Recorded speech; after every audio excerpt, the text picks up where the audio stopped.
Hello everyone, this is Indu Sangwan and once again welcome back to light your dreams. Friends, यहाँ हम तैयारी कर रहे हैं हरियाणा टीजीटी स्क्रीनिंग के लिए जनरल पेपर की। और आज की क्लास में हम एनवायरमेंटल अवेयरनेस का सारा सिलेबस कंप्लीट कर लेंगे। ये लास्ट यूनिट रहती है, तो चलिए करते हैं स्टार्ट। इसमें छोटे छोटे कई टॉपिक हैं, जैसे global warming, acid rain, carbon credit, इस तरह के कई टॉपिक यहाँ पर हैं। तो चलिए स्टार्ट करते हैं। ग्लोबल वार्मिंग क्या होता है, यानी कि हमारे ग्लोब का गर्म हो जाना, तापमान दिन प्रतिदिन बढ़ने की वजह से और ग्लेशियर के पिघलने की वजह से, और जो ग्रीन हाउस गैसेज होती हैं उनके ज़्यादातर रिलीज़ होने से क्या होता है, तापमान दिन प्रतिदिन बढ़ता जाता है, जिससे कि ग्लोबल वार्मिंग है जो वो और ज़्यादा बढ़ती जाती है। तो करते हैं स्टार्ट। ग्लोबल वार्मिंग का तात्पर्य पृथ्वी के वायुमंडल और महासागरों के औसत तापमान में, यानी कि जितना उनका टेम्परेचर है उसमें ज़्यादातर लगातार वृद्धि होते रहना क्या कहलाता है, ग्लोबल वार्मिंग। यह मुख्य रूप से क्यों होता है, कार्बन डाइऑक्साइड जैसी ग्रीन हाउस गैसों की रिहाई के कारण। मतलब कि ज़्यादातर जो ग्रीन हाउस गैसेज हैं, मीथेन, कार्बन डाइऑक्साइड, इस तरह की जो गैसों के ज़्यादा रिलीज़ होने से ये होता है। और ये मानव गतिविधियों जैसे जीवाश्म ईंधन, फॉसिल फ्यूल्स को हम जितना जलाते हैं, वनों की कटाई करते हैं, औद्योगिक प्रक्रियाओं को जलाने के कारण ये वातावरण में ज़्यादा ये चीज़ ग्लोबल वार्मिंग है जो होती है। वनों की कटाई से क्या होता है, वनों को काटेंगे तो मिट्टी है जो जड़ों से बंधी रहती है, पेड़ की जड़ों से, तो इससे क्या होता है, वन खत्म होएंगे, धीरे धीरे वर्षा कम होएगी, ऐसे गर्मी बढ़ेगी, तापमान बढ़ता जाएगा। तो ये उसमें एक रीज़न रहता है ग्लोबल वार्मिंग में। नेक्स्ट आता है हमारा, वैश्विक तापमान में वृद्धि के कई परिणाम होते हैं, जिनमें समुद्र का, अगर हमारी जो ग्लोबल वार्मिंग है वो बढ़ती है तो क्या क्या हो सकता है, ये दिया हुआ है। समुद्र का जो स्तर है वो बढ़ जाता है, अधिक लगातार और गंभीर मौसम की घटनाएं होती हैं, ग्लेशियर का पिघलना, ध्रुवीय बर्फ़ की जो चोटियां हैं वो पौधों और जानवरों की प्रजातियों के वितरण में बहुत ज़्यादा ये परिवर्तन है, जो ऐसे परिवर्तन शामिल होते हैं। ग्लोबल वार्मिंग है उसे कम करने के लिए ग्रीन हाउस गैस उत्सर्जन, यानी कि जो जितनी ग्रीन हाउस गैसेज निकलती हैं, मीथेन इत्यादि, उनको कम करने और नवीकरणीय ऊर्जा स्रोतों को बढ़ावा देने, यानी कि जो नवीकरणीय ऊर्जा के स्रोत हैं, जो बिजली, जो सनलाइट है और पानी है, इस तरह के जो स्रोत हैं उनको बढ़ावा देने के लिए, कार्बन कैप्चर स्टोरेज के लिए नई नई टेक्निक यूज़ करने के लिए ऐसे प्रयासों की करने की आवश्यकता है। इसमें पहले से चल रहे बदलाव हैं जो उनको भी यूज़ किया जा सकता है, और नई टेक्निक भी इसमें यहाँ पर यूज की जा सकती हैं, जैसे समुद्र के स्तर में वृद्धि और चरम मौसम की घटनाओं से बचाव के लिए बुनियादी ढांचे में निवेश करना। नेक्स्ट हमारा इसमें कंसेप्ट आता है green house effect. Green house प्रभाव क्या होते हैं? ग्रीन हाउस प्रभाव एक प्राकृतिक प्रक्रिया है जो तब होती है जब पृथ्वी के वायुमंडल में कुछ गैसें सूर्य से गर्मी को रोक लेती हैं। यानी कि जो ग्रीन हाउस गैसेस है, जो इफ़ेक्ट है वो कैसे होता है, जो सूर्य से हमारी गर्मी आती है, ये कुछ गैसें होती हैं जब उस गर्मी को रोक लेती हैं और जीवन को बनाए रखने के लिए ग्रह को पर्याप्त गर्म रखने में मदद करती हैं। ये गैसें, जिनमें कौन कौन सी गैसें होती हैं ये पूछ सकते हैं, आपसे ध्यान रखना है। CO2 है, मीथेन है, जल वाष्प और अन्य ऐसी चीज़ें शामिल हैं जो ग्रीन हाउस गैसों के रूप में जानी जाती हैं। तो यहाँ से आपसे क्वेश्चन हो सकता है कि ग्रीन हाउस गैस के रूप में आप किसको जानते हैं? तो क्या होता है, कार्बन डाइऑक्साइड होती है, मीथेन होती है, नाइट्रोजन ऑक्साइड होती है, ये इस तरह की और भी इसमें गैसें होती हैं जो आगे आएंगी। तो नेक्स्ट आता है इसमें फिर, ग्रीन हाउस प्रभाव इस तरह काम करता है, जैसे ही सूर्य का प्रकाश पृथ्वी के वायुमंडल से होकर गुजरता है, इसका कुछ हिस्सा ग्रह की सतह द्वारा अवशोषित कर लिया जाता है, जबकि कुछ वापस भेज दिया जाता है अंतरिक्ष में।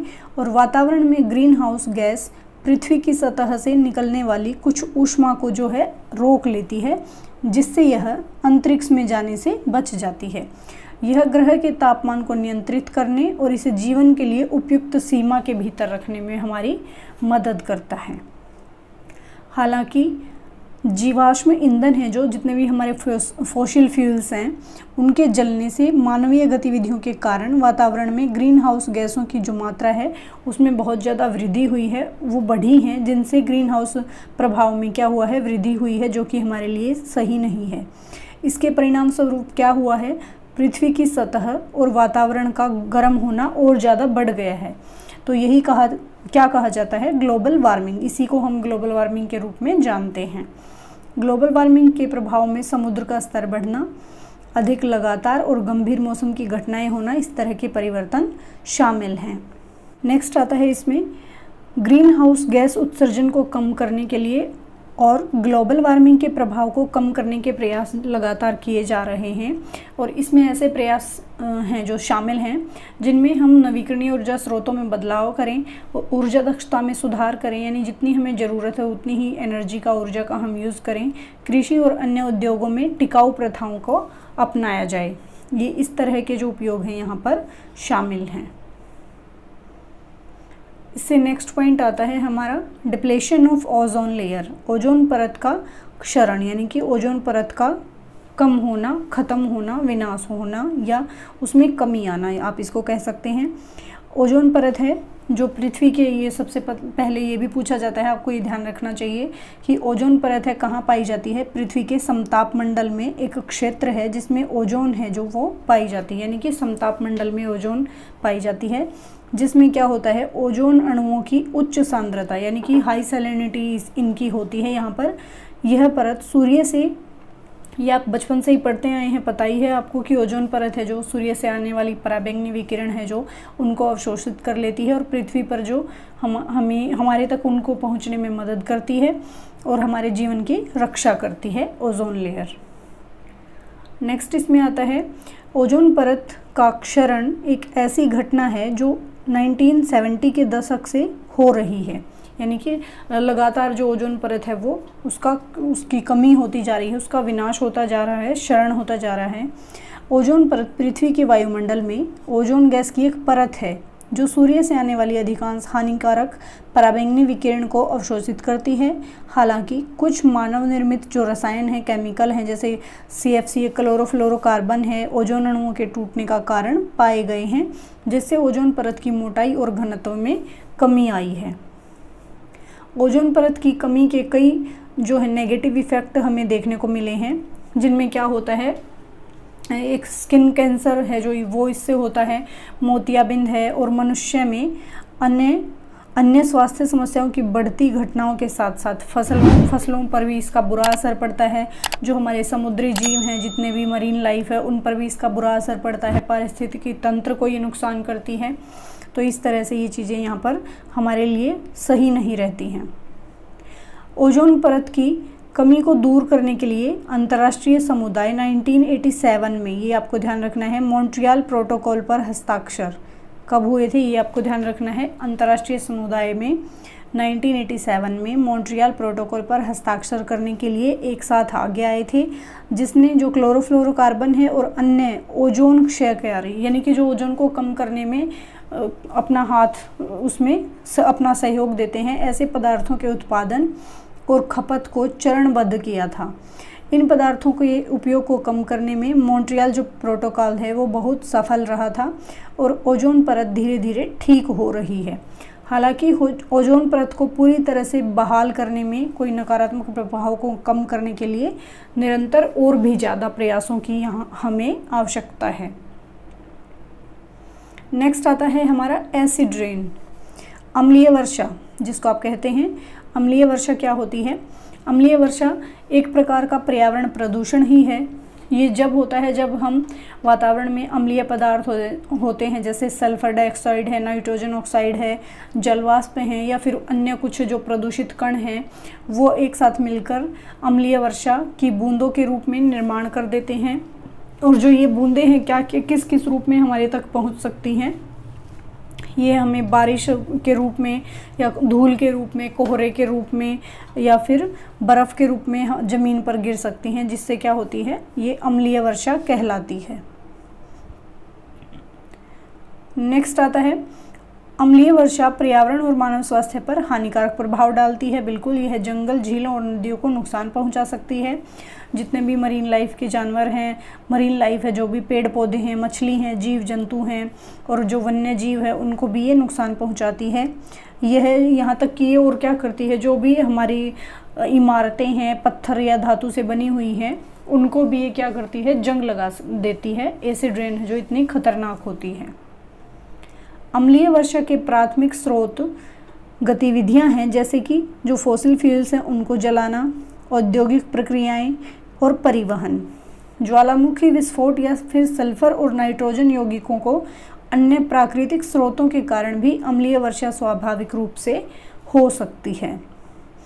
अम्लीय वर्षा को कम करने के प्रयासों में स्वच्छ प्रौद्योगिकी और ईंधन के विकास के साथ साथ बिजली संयंत्रों, कारखानों और वाहनों से उत्सर्जन को जो है वो, यानी कि जो वाहनों से निकलने वाला धुआं है, बिजली संयंत्रों से निकलने वाला है, कारखानों से निकलने वाला है, उन सब चीज़ों को सीमित किया जाए, यानी कि कम से कम उनको वहाँ से उत्सर्जित होने दिया जाए।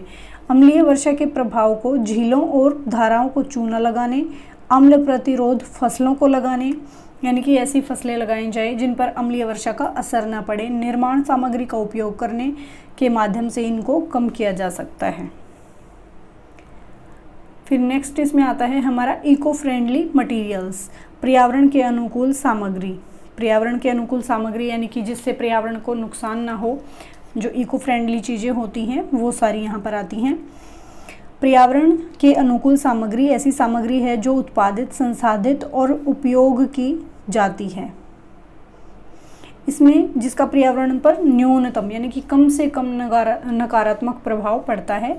ये सामग्रियां अक्सर टिकाऊ और नवीकरणीय होती हैं, यानी कि इसमें ऐसी चीज़ें यूज़ की जाती हैं जो पर्यावरण को अच्छी लगती हैं, उसके लिए बेनिफिशियल होती हैं, पर्यावरण को नुकसान नहीं पहुंचाती हैं। जैसे इसमें नवीकरणीय ऊर्जा है वो भी आ जाती है, सनलाइट है जैसे, उससे कोई नुकसान पर्यावरण को नहीं होता है और इन्हें उनके कम कार्बन फुटप्रिंट और कम कचरे के लिए चुना जाता है, यानी कि इनमें कार्बन की मात्रा कम होती है जो कि पर्यावरण के लिए अच्छी मानी जाती है। जितना ज़्यादा कार्बन होगा वो पर्यावरण के लिए बुरा होगा, उसके लिए सही नहीं होगा। पर्यावरण जो सामग्री है उसके कुछ उदाहरण हैं दिए गए हैं यहाँ पर। जैसे सबसे पहले दिया है बांस, एक तेज़ी से बढ़ने वाला नवीकरणीय संसाधन जिसका उपयोग फर्नीचर, फर्श और वस्त्रों के उत्पादन में किया जा सकता है। नेक्स्ट दिया है कॉर्क, एक नवीकरणीय और पुनः प्रयोज्य यानी कि जिसको दोबारा से हम यूज़ कर सकते हैं, ये ऐसा है और इसका ज़्यादातर यूज़ जो घर में सजावट की चीज़ें होती हैं कॉर्क, उनमें इस्तेमाल किया जाता है। नेक्स्ट आता है जिसको हम रिसाइकिल्ड प्लास्टिक बोलते हैं, जिसको ऐसा प्लास्टिक जिसको हम रिसाइकिल कर सकते हैं, दोबारा से उसका यूज़ कर सकते हैं। इसमें आता है प्लास्टिक कचरा, जिसे इकट्ठा करने के नए उत्पादों में संसाधित किया जाता है, जैसे निर्माण सामग्री, फर्नीचर और कपड़े इत्यादि, जो ऐसी चीज़ें हैं वो इसमें आ जाती हैं। फिर आता है इसमें पुनः प्राप्त लकड़ी, रिक्लेम्ड वुड है जो वो इसमें आ जाती है, लकड़ी जिसे पुरानी इमारतों या अन्य स्रोतों से बचाया गया है और नए उपयोग के लिए पुनः उपयोग किया गया है, यानी कि जो पुरानी इमारतों से जो भी लकड़ी वगैरह हमें मिलती हैं उसको हम दोबारा से यूज़ कर सकते हैं। नेक्स्ट ऊन आ जाती है, इसको भी हम इसी तरह से यूज़ कर सकते हैं। एक प्राकृतिक और नवीकरणीय सामग्री है जो बायोडिग्रेडेबल है, रिसाइकल जिसको हम कर सकते हैं, इसका उपयोग जैसे कपड़ों में या फिर कालीन होते हैं जो हमारे, उन चीज़ों में इसको हम यूज़ कर सकते हैं। पर्यावरण सामग्री का उपयोग उत्पादन और खपत के पर्यावरण प्रभाव को कम करने और प्राकृतिक संसाधनों के संरक्षण के लिए और टिकाऊ प्रथाओं को बढ़ावा देने में हमारी मदद करता है। नेक्स्ट आता है हमारा सामग्री का पुनर्चक्रण, रिसाइकलिंग ऑफ मटेरियल। इसमें क्या आता है, पुनर्चक्रण अपशिष्ट पदार्थों को नई सामग्रियों और वस्तुओं में परिवर्तित करने की प्रक्रिया है, यानी कि जो हमारे वेस्ट बचे हैं उद्योगों का कहें या फिर घरेलू अपशिष्ट कहें या फिर इसमें कई तरह के वेस्ट हमारे आ जाते हैं, उसको हम रिसाइकिल करके दोबारा से यूज़ कर सकते हैं। पुनर्चक्रण अपशिष्ट पदार्थों को नई सामग्रियों में, यानी कि उसको रिसाइकिल करके टूटी हुई चीज़ से कुछ नई चीज़ बना देना क्या कहलाता है, रिसाइकिल। पुनर्चक्रण स्थायी जीवन का एक महत्वपूर्ण पहलू है क्योंकि यह प्राकृतिक संसाधनों के संरक्षण, प्रदूषण को कम करने और लैंडफिल में समाप्त होने वाले कचरे की मात्रा को कम करने में क्या करता है, हमारी मदद करता है। आमतौर पर यानी कि ज़्यादातर जो है पुनर्नवीकरण की जाने वाली सामग्रियों में क्या क्या चीज़ें आती हैं जिनको हम दोबारा से यूज़ कर सकते हैं, ऐसी चीज़ों के नाम यहाँ बताए हैं। जिनको हम ज़्यादा आमतौर पर ज़्यादा यूज कर सकते हैं दोबारा से। ऐसी चीज़ों में सबसे पहले दिया है कागज़। कागज़ सबसे अधिक पुनर्नवीकरण, यानी कि इसको कागज़ ऐसा है जिसको हम सबसे ज़्यादा पुनर्नवीकरण यानी कि दोबारा से इसको नया कर सकते हैं। इसमें समाचार पत्र हैं, कार्डबोर्ड हैं, टिश्यू पेपर जैसे नए पेपर उत्पाद में पुनर्नवीकरण इनका किया जा सकता है। नेक्स्ट इसमें आता है हमारा प्लास्टिक, धातु। पहले दिया है प्लास्टिक। प्लास्टिक में क्या आता है, कचरे और प्रदूषण में प्लास्टिक का बड़ा योगदान है। यानी कि कुछ कचरा है जो प्लास्टिक के रूप में ऐसा कचरा होता है जिसको भी हम रीयूज़ कर सकते हैं, रिसाइकिल करके दोबारा उससे कुछ नई चीज़ बना सकते हैं। प्लास्टिक की बोतलें, फर्नीचर और निर्माण सामग्री जैसे कई उत्पादों में इसको हम दोबारा से नया कर सकते हैं। नेक्स्ट आती हैं इसमें हमारी मेटल्स आती हैं, धातु, जैसे एल्युमिनियम है, तांबा है, स्टील है। इस तरह की जो धातुएं हैं उनको भी हम क्या कर सकते हैं, नवीकरण, उनको पुनर्नवीकरण, उनको दोबारा से नया करके हम उसको अपने यूज़ में ले सकते हैं।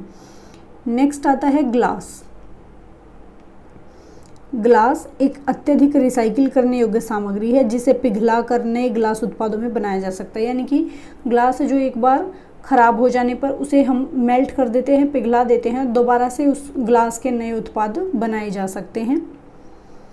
नेक्स्ट है फिर रिसाइकलिंग प्रक्रिया में आम तौर पर सामग्रियों को इकट्ठा करना होता है, छांटना होता है, फिर उन्हें रिसाइकलिंग के लिए एक साफ करना होता है और तैयार करके सामग्री को नए उत्पाद में संसाधित कर दिया जाता है, बना दिया जाता है। रिसाइकलिंग प्रक्रिया के स्टेप बताए हैं। क्या करते हैं, पहले हम सारी चीज़ों को इकट्ठा कर लेते हैं, उनमें से सबको फिर अलग अलग छांट देते हैं, फिर रिसाइकलिंग के लिए साफ़ करते हैं, तैयार करते हैं और नए उत्पाद में उनको संसाधित कर देते हैं। नेक्स्ट आता है हमारा कंसेप्ट ऑफ ग्रीन बिल्डिंग। हरित भवन है जो, उनकी अवधारणा क्या है। हरित भवन को उनके पर्यावरणीय प्रभाव को कम करने और स्थिरता को बढ़ावा देने पर ध्यान देने के साथ डिजाइन किया गया है, यानी कि उनको बनाया गया है। यानी कि हरित भवन है जो, उनमें क्या किया गया है कि उन पर जो भवन बनाए जाते हैं, घर बनाए जाते हैं, पर्यावरण का असर उन पर ज़्यादा हो, पर्यावरणीय प्रभाव को कम करने और स्थिरता को बढ़ावा देने। इस लक्ष्य को प्राप्त करने के लिए इन इमारतों में विभिन्न विशेषताओं और तकनीकों को शामिल किया गया है। कौन सी तकनीकें और विशेषताएं हैं उनके बारे में एक बार हम देखते हैं। यहाँ पर सबसे पहले इन्होंने दिया है ऊर्जा दक्षता। ऊर्जा कुशल प्रकाश व्यवस्था, HVAC सिस्टम उपकरणों का यूज़ करके ऊर्जा की खपत को कम करने के लिए हरित भवनों को डिज़ाइन किया गया, यानी कि इनको इस तरीके से बनाया गया है ऊर्जा है जो इनमें कम लगे। नेक्स्ट आता है जल संरक्षण। हरित भवन जल बचत जुड़नार और प्रणालियों का उपयोग करते हैं, जैसे कम प्रवाह वाले शौचालय और नल, वर्षा जल संचयन, भूजल पुनर्चक्रण, इस तरह, यानी कि जल को संरक्षित कर सकें इस तरह से। नेक्स्ट आता है सतत सामग्री। हरित भवन ऐसी सामग्रियों का यूज़ करते हैं जो इको फ्रेंडली हों, गैर विषैले और जिम्मेदार से स्रोत हों, यानी कि टिकाऊ लकड़ी के उत्पाद और गैर विषैले पेंट, यानी कि अच्छी क्वालिटी के पेंट यहाँ पर यूज़ किए जाते हैं। अच्छी लकड़ी का इनमें भवनों में यूज़ किया जाता है। नेक्स्ट है हमारा भीतरी पर्यावरण की गुणवत्ता। इसमें पॉइंट दिया है भीतरी पर्यावरण की गुणवत्ता। हरित भवन अच्छी इंडोर वायु, यानी कि अंदर की जो हवा है वो अच्छी गुणवत्ता वाली हो, प्राकृतिक प्रकाश व्यवस्था हो, यानी कि बाहर का जो सनलाइट है, नेचुरल जो हमारा लाइट है, रोशनी है, वो अंदर जा सके, ऐसी टेक्निक का वहाँ पर यूज़ किया गया होता है हरित भवनों में। नेक्स्ट इसमें आता है हमारा साइट स्थिरता। हरित भवनों को आसपास के पर्यावरण पर उनके प्रभाव को कम करने के लिए डिज़ाइन किया गया होता है। इसमें अपवाह को कम करने और पारगम्य फुटपाथ का उपयोग करना, प्राकृतिक आवास को संरक्षित करना, जैव विविधता को बढ़ावा देना, हरी छतों और दीवारों को शामिल करना शामिल हो सकता है। यानी कि हरित भवन है उसमें जो साइट है, जो हमारी आसपास का जो हमारा वातावरण है, उसको बहुत अच्छे तरीके से डिज़ाइन किया गया होता है और जो छत हैं, दीवारें हैं, वो भी ज़्यादातर इको फ्रेंडली होती हैं।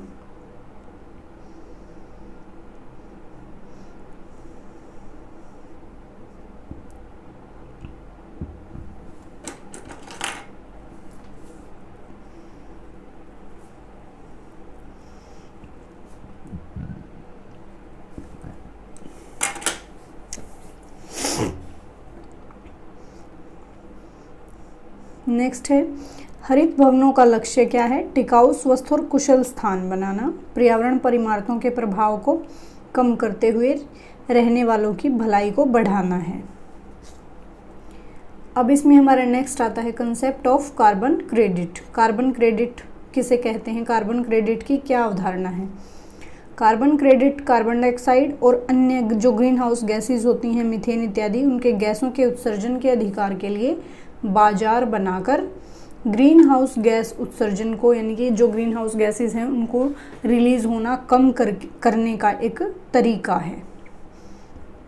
कार्बन क्रेडिट एक टन कार्बन डाइऑक्साइड या फिर अन्य जो ग्रीन हाउस गैस हैं उनमें जैसे मीथेन है, नाइट्रस ऑक्साइड है, को वायुमंडल में छोड़े जाने से कम करने का प्रतिनिधित्व करता है। यानी कि वायुमंडल में ऐसी गैसें कम से कम छोड़ी जाएं, ये कार्बन क्रेडिट जो है इसकी बात को कहता है।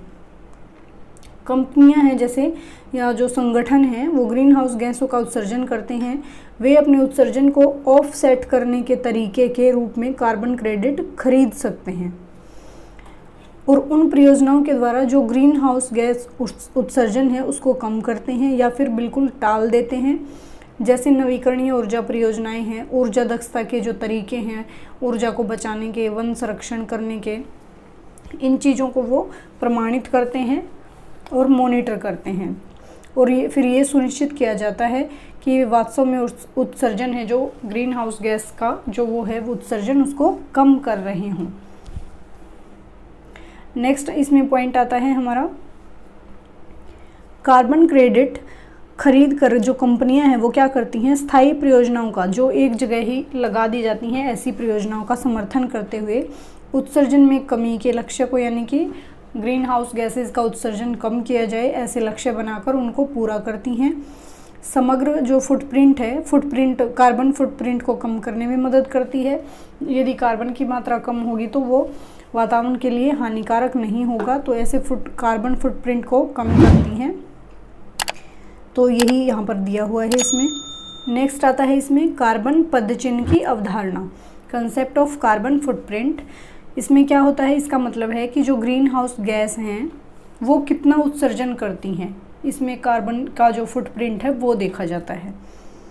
मानव गतिविधियों जैसे कि फॉसिल फ्यूल्स को जलाना, वनों की कटाई करना या फिर उद्योग में जितनी प्रक्रियाएं होती हैं उनमें वातावरण में जारी किया जाता है और जो ये उत्सर्जन है जलवायु परिवर्तन और ग्लोबल वार्मिंग में योगदान करते हैं, जो पर्यावरण, अर्थव्यवस्था और हमारे समाज पर संभावित विनाशकारी या अपना बुरा प्रभाव डालते हैं। कार्बन फुटप्रिंट को आम तौर पर किसमें? मीट्रिक टन कार्बन डाइऑक्साइड समतुल्य यानी CO2e में मापा जाता है। ये पूछ सकते हैं, आपसे ध्यान रखना है।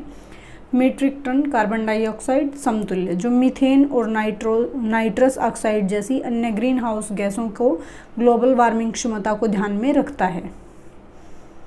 नेक्स्ट आता है कार्बन पदचिन्ह को कम करने के कुछ सामान्य तरीकों में नवीकरणीय ऊर्जा स्रोतों का उपयोग करना, यानी कि कुछ तरीके बताए हैं कि जिनसे कार्बन पदचिन्ह को, यानी कि कार्बन की मात्रा को कम किया जाए, कहने का ये मतलब है को कम किया जाए। तो उसमें क्या होता है, उन तरीकों में नवीकरणीय ऊर्जा स्रोतों का हम ज़्यादा से ज़्यादा यूज़ करें और ऊर्जा जो दक्षता है उसमें सुधार करें, कचरे को ज़्यादा से ज़्यादा ना फैलाएं, जितना हो सके कम करें, सार्वजनिक परिवहन का यूज़ करें, कार पूलिंग का उपयोग करना, पौधे आधारित आहार को अपनाना, ऐसे आहार का हम यूज़ करें भोजन का। अपने कार्बन फुटप्रिंट को कम करके हम जलवायु परिवर्तन के प्रभावों को कम करने और उनको ज़्यादा टिकाऊ बनाकर भविष्य में उनको बनाने में अपनी क्या कर सकते हैं, मदद कर सकते हैं। तो फ्रेंड्स, आज ये हमारा जनरल पेपर का एनवायरमेंटल अवेयरनेस का सिलेबस कंप्लीट हो गया है। मिलते हैं नेक्स्ट क्लास में नए कंटेंट के साथ। तब तक के लिए खुश रहें, पढ़ते रहें एंड थैंक्स फॉर वॉचिंग।